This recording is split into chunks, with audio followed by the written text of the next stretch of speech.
Hello, welcome to the morning edition of MBC News, and you are with me, Evelis Jungambe. Our top stories.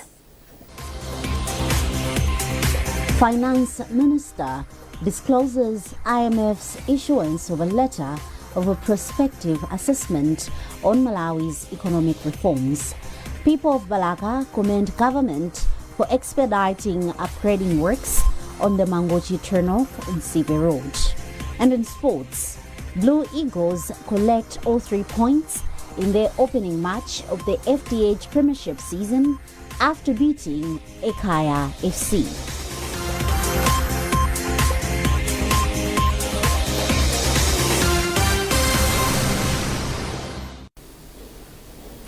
Thank you for joining us. Now the news in detail.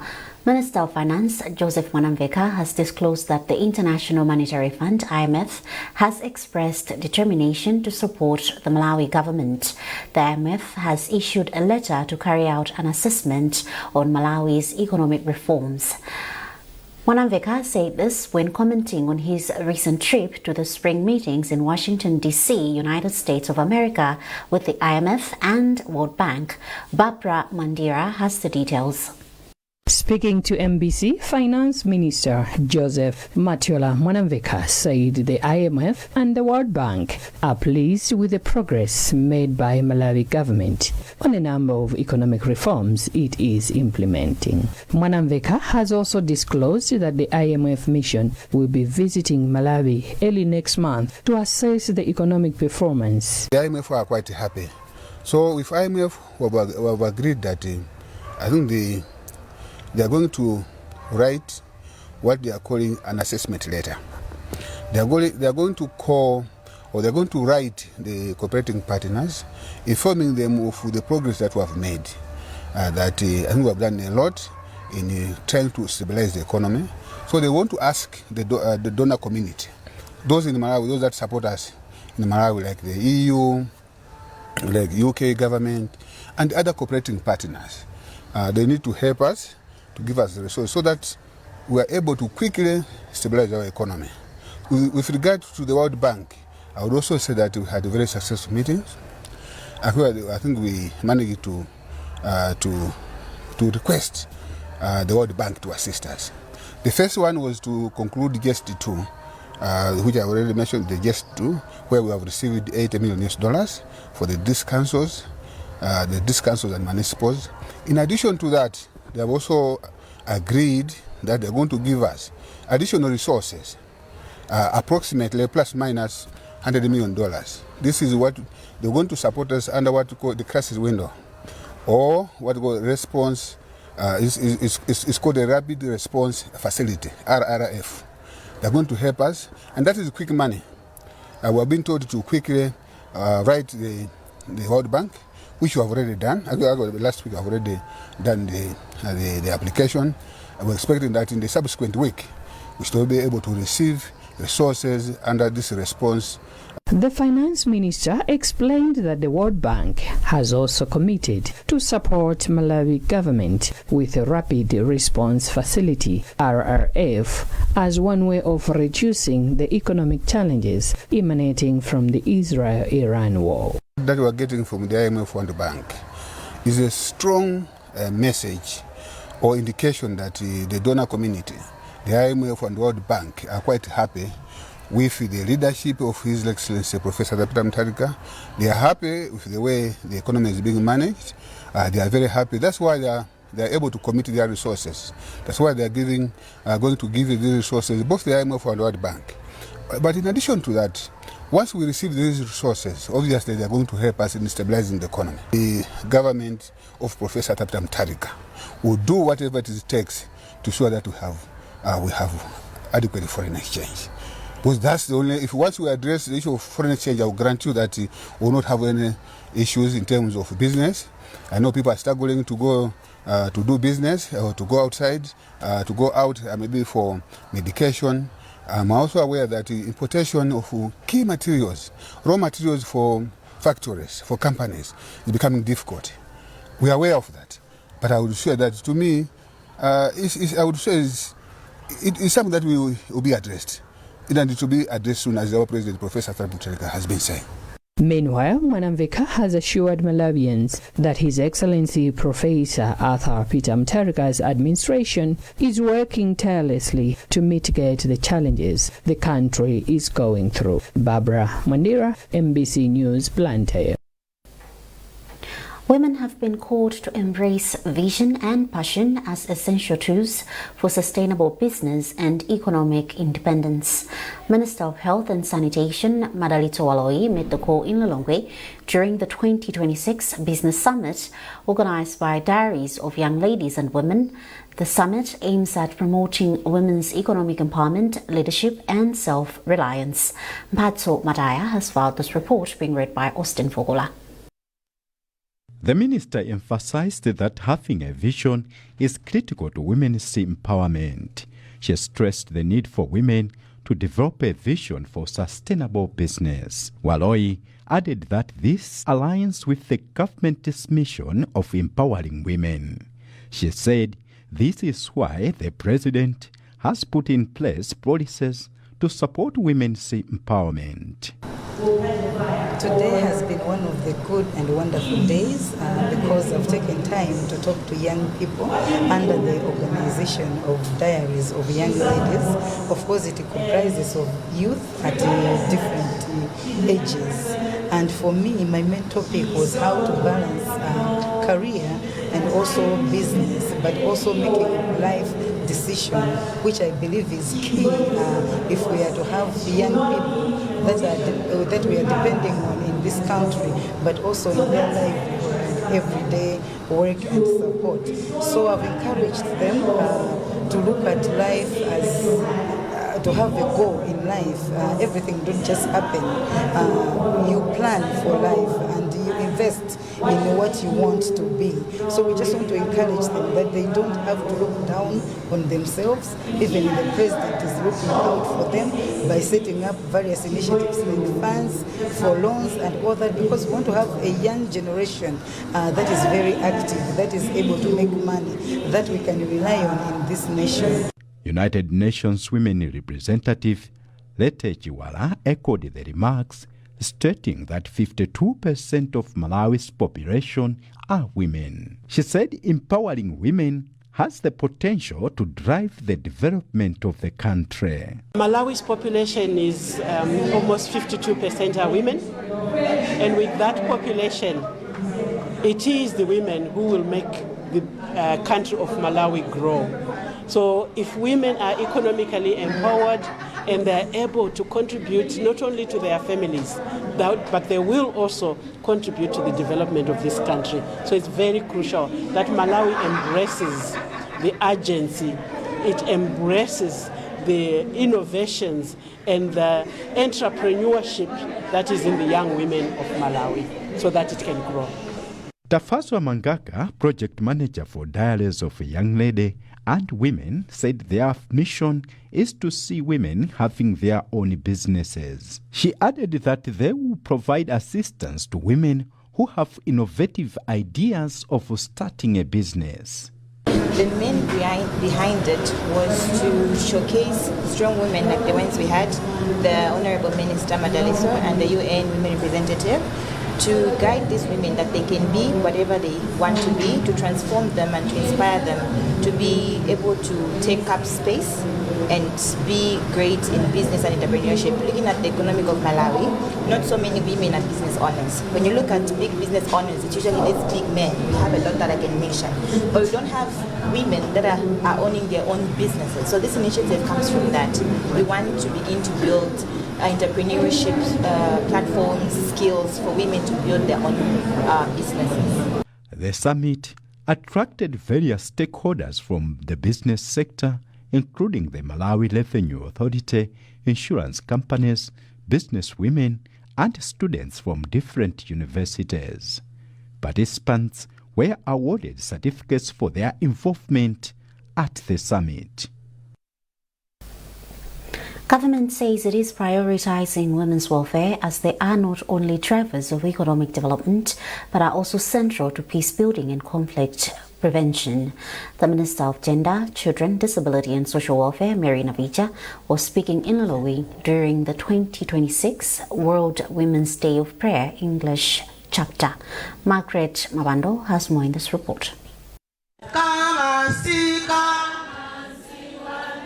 Women from different countries, including Malawi, Nigeria, and Zambia, gathered in Lilongwe for the 2026 World Women's Day of Prayer English chapter. Minister of Gender, Children, Disability and Social Welfare, Mary Navija, says women in the country continue to face different forms of challenges, hence the need to take deliberate steps towards their economic empowerment. The minister then held faith-based institutions as they are a key partner in advancing gender equality, social justice, and human dignity. We are encouraging each other to be prayerful women, to pray for our families, praying for our country, praying for our leaders, praying for churches, praying for the situation we are in as a country. We are going through a lot, like economic challenges, climate, there's war out there. We are praying. It's our role as women to pray for the country within and outside even the Malawi. Chairperson of the World Day of Prayer English Service in Lilongwe, Rose Kalizangoma,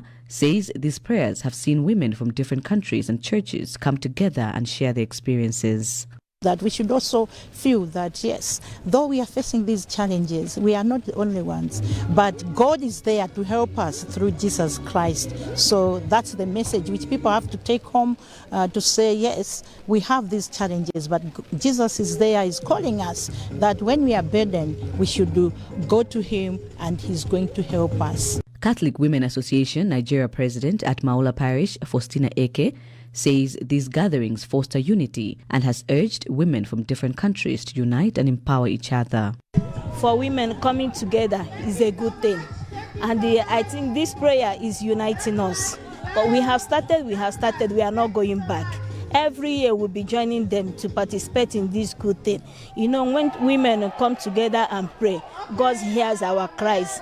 Every year since 2012, the World Day of Prayer English chapter is organized by a different country. This year, Nigerian women organized the event under the theme, Come, I will give you rest, from Matthew 11, verse 28 to 30. International Women's Day is a global event, and in Malawi, commemorations start at national level, then move to district and zone levels. Margaret Mabando, MVC News, Lilongwe.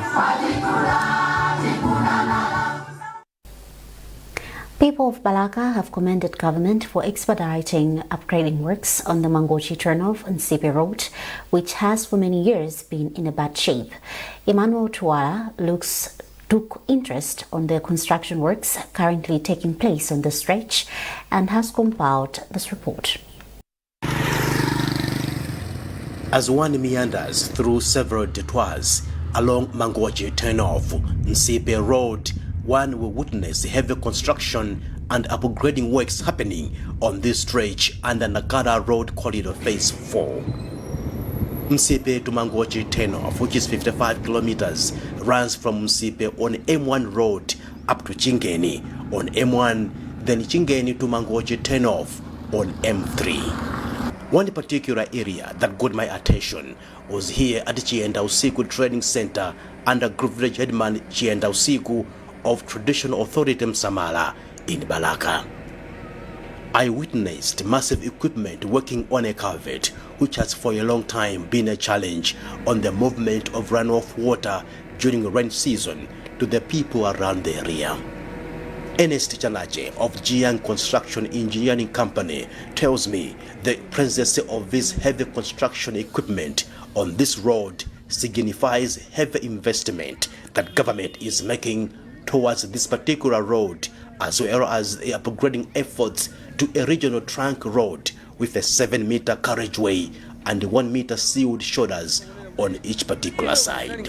My Basigadi of Nsaiwa village says she is glad that in her lifetime she has been able to witness the upgrade of this road, which has been a death trap to many people due to the presence of deep potholes. She adds that upon completion of this road, it will help to open up the eastern region to trade and tourism. Recent media reports indicate Malawi government has paid approximately 39 billion Malawi kwacha to 88 contractors for rehabilitation of roads across the country. Emmanuel Tuwala, MBC News, Blantyre.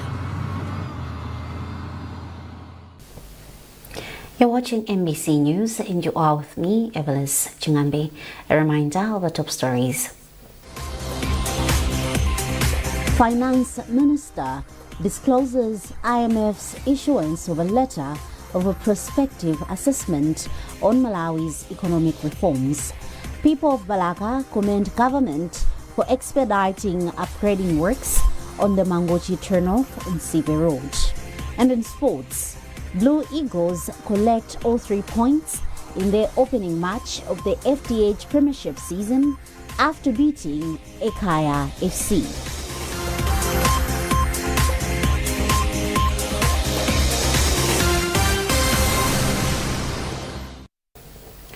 Welcome back. Minister of Transport Japi Mhango has ordered road maintenance contractors to deliver quality work that reflects value for public investment. He made the remarks in Lilongwe during the launch of the 2026-2027 road maintenance program. Isaac Jali reports. Over 30 contractors gathered in Lilongwe for a meeting with Minister of Transport and Infrastructure Development Japi Mhango for the launch of the 2026-2027 road maintenance projects. Addressing the contractors, Mhango observed that apart from a few roads, most of Malawi's road network is in poor condition due to inadequate maintenance. He said this has prompted government to roll out a nationwide maintenance program. Mhango emphasized that a well-maintained road network is critical to the country's socio-economic development.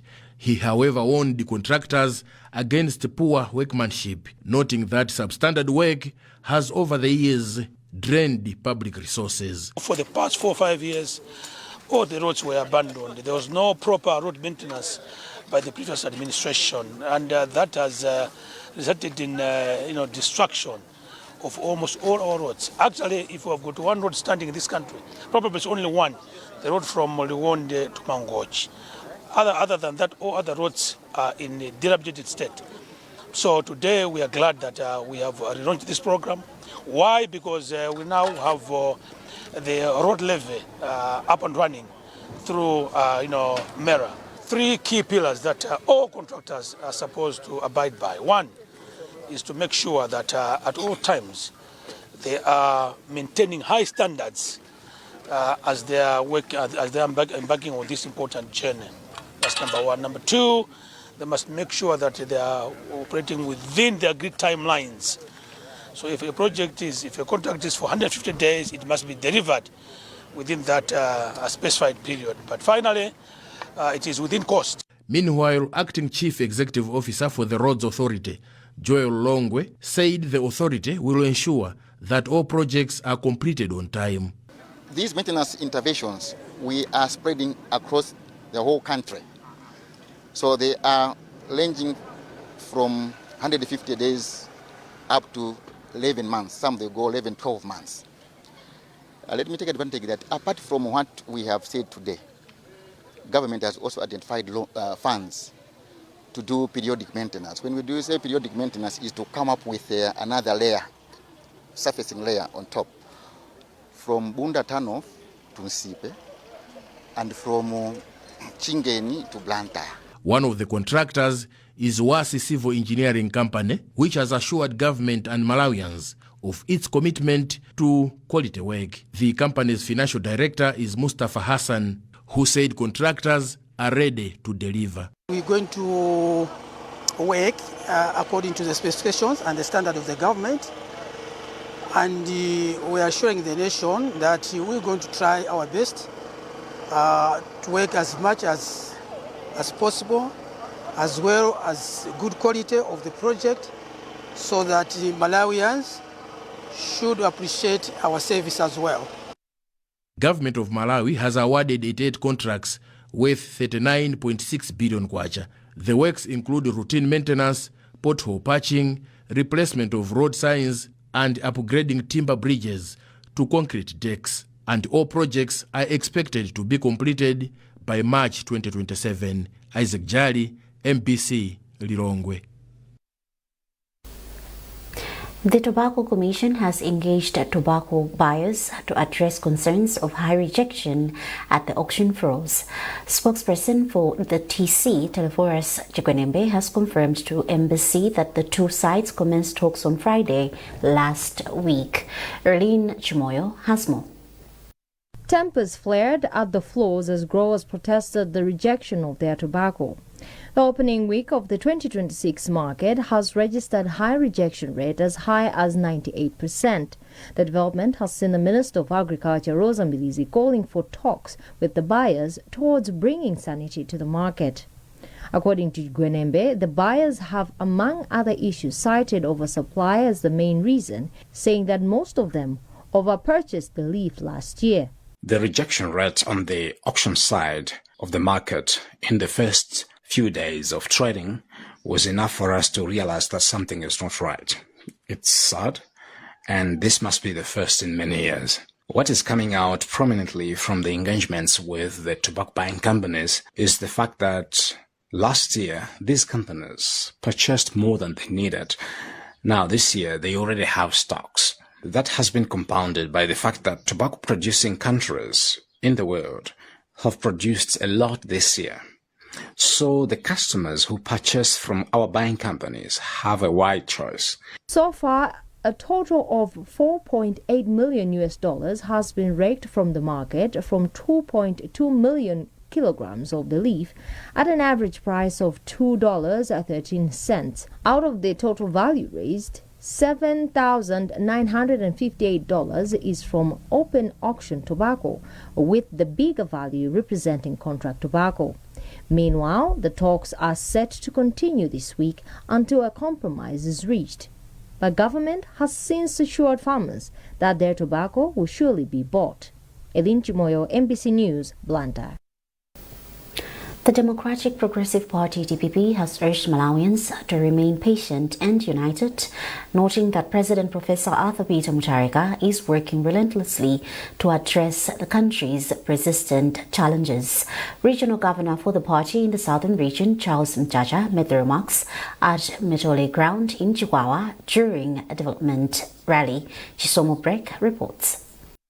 The development rally at Mitole Grounds in Chikhwawa was meant to unpack some of the development initiatives contained in the national budget for the district.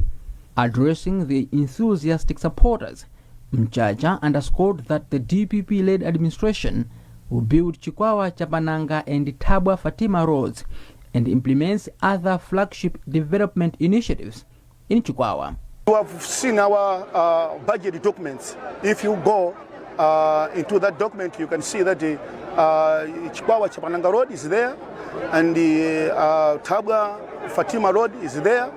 And also, just to remind you that from 2019 to 2026, you can see that there was nothing. And all projects started with the DPP, Malawi Congress Party government, take away everything. So now we are started again to rebuild whatever we promised people. So just wait for a moment, because now we are 7 months in government, and soon we'll be starting each and every project which we promised the people of Rwashire. Mchacha reminded people not to be discouraged by sentiments made by opposition parties, saying DPP has a proven leadership capable of fixing broken systems. They should be waiting to see what our president wants to do for this country. And thirdly, I came with a message to assure the people, those they are members of DPP, that they must be loyal to the party. We are supposed to build our party, to make party stronger than before. Echoing Mchacha's words was Deputy Minister of Education Francis Fore, who urged parents to send their children to school now that it is free. Before the coming of the free secondary education, teachers had a lot of problems in terms of managing the funds, because they were receiving the funds in bits, but now they are getting the whole bunch of money at once, which is also helping the schools to plan perfectly well.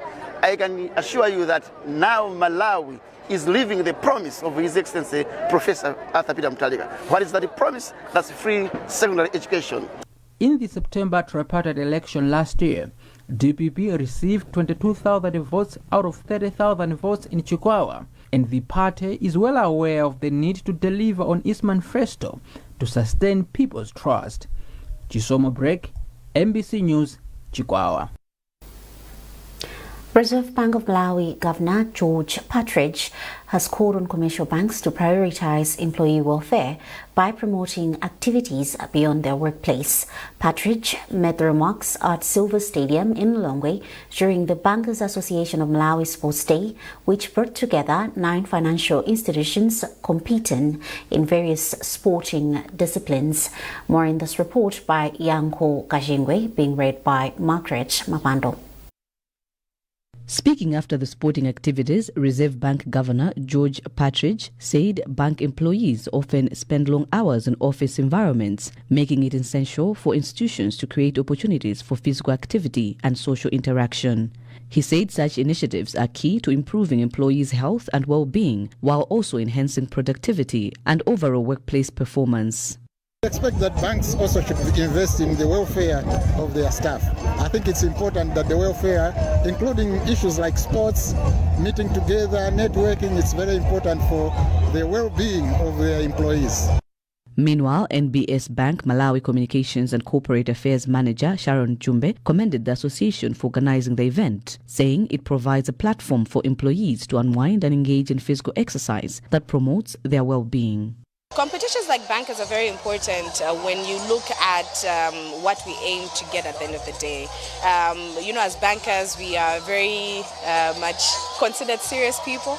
And that's not to say that we're not serious on the pitch, but it also helps us to make sure that our mental health is being strengthened, so are our bodies, so that we're able to ably serve our customers more on a day-to-day basis. So competitions like bankers create that competitive spirit, or maintain that competitive spirit, but equally help us to have a very good mental and physical health maintenance. Chief Executive Officer for the Bankers Association of Malawi, Linus Mkungula, said the association will continue organizing such activities aimed at fostering a healthy banking sector with physical fit employees. Mkungula added that the Sports Day also provides an opportunity for bankers to interact, collaborate, and learn from one another, contributing to their professional growth. This is very important because most of the people are busy at work. So we take this as a way to socialize people. And when you look at the ground, you see that it's from the junior workers to the senior workers mingling, giving each other instructions on the ground. So this is the core and the purpose of the Bankers Conference, to put people together, to forget about profits, just to look at their health. And the theme for this year is Stronger Together, Building Wealth and Health as One. So we are not only looking at profits or making money, but we are also looking at the social well-being of the employee. This year's event was held under the theme, Stronger as One, Building Health and Wealth Together. Blue Eagles have collected all 3 points in their opening match of the FDH Premiership season after beating visiting Ekaya FC by 2-1 at Sivo Stadium in Lilongwe. The other 2 matches played on Sunday afternoon produced no winners. Mafco and Mitundu Baptist shared the spoils in a 1-1 draw with the same result, also deciding the match between Red Lions and Craig Sporting Club at Zomba Stadium. The last match of the weekend was played under floodlights at Bingu National Stadium in Lilongwe as Masters FC defeated Chitipa United 1-0. The new season kicked off last Saturday with 3 matches. And well, that item also concludes this edition of MBC News. A recap of our top stories before we leave. Finance Minister discloses IMF's issuance of a letter of a prospective assessment on Malawi's economic reforms. People of Balaka commend government for expediting upgrading works on the Mangochi turnoff in Sibe Road.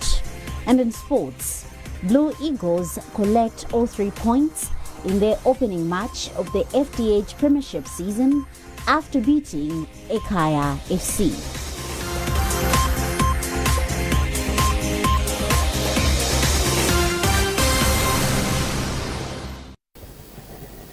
For more updates, visit Embassy Digital on Facebook, X, and Instagram. You've been with me, Evelyn Ngambe. Thanks for watching and good morning.